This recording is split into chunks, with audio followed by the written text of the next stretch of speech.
So, hello. How much cancer surgeries end up with the disease behind?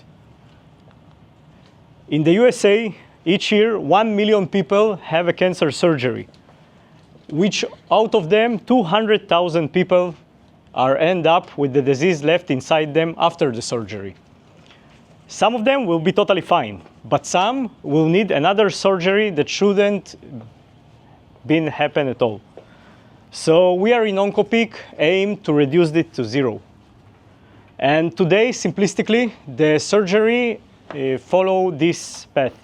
Basically, the surgeon extracts the tumor, send the tumor to the pathologist, send the patient home, then the patient prays for 4 weeks and get the results. When the patient gets the results, he might need another surgery.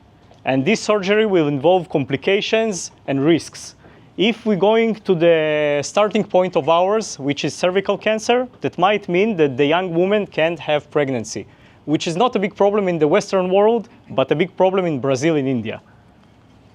So the main problem is that inside the operational room, surgeons don't have an answer to the most important question.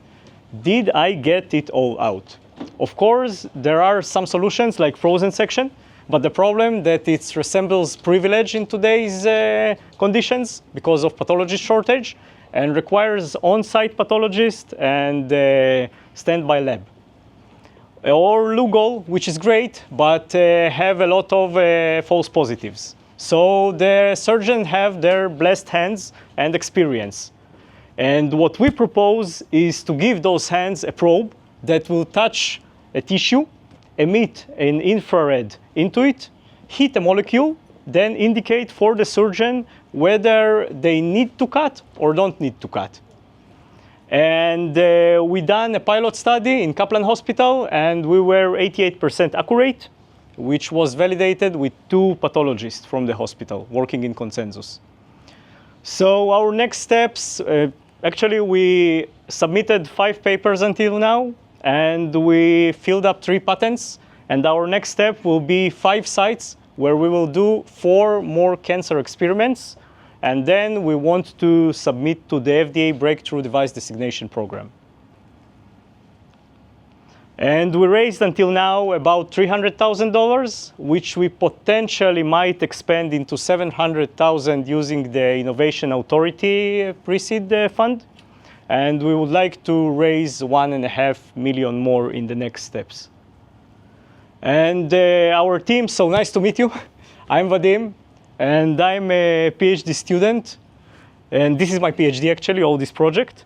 And I have experience of engineering from medtech companies, and I was in the founding team of a blockchain startup that calls Cerberus Labs. Also, I have 1 failed project in the educational tech, which taught me a lot.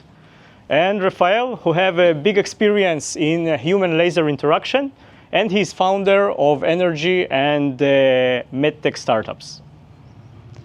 And I mainly came to talk and not to pitch and to listen.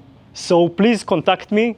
I truly don't care if you are recent cancer patients, doctors, or investors, researchers. I would like to hear everything from anybody and to get sharp feedbacks. And thank you for coming, and thank you for Road2, wonderful job that brought us here, and have a nice evening.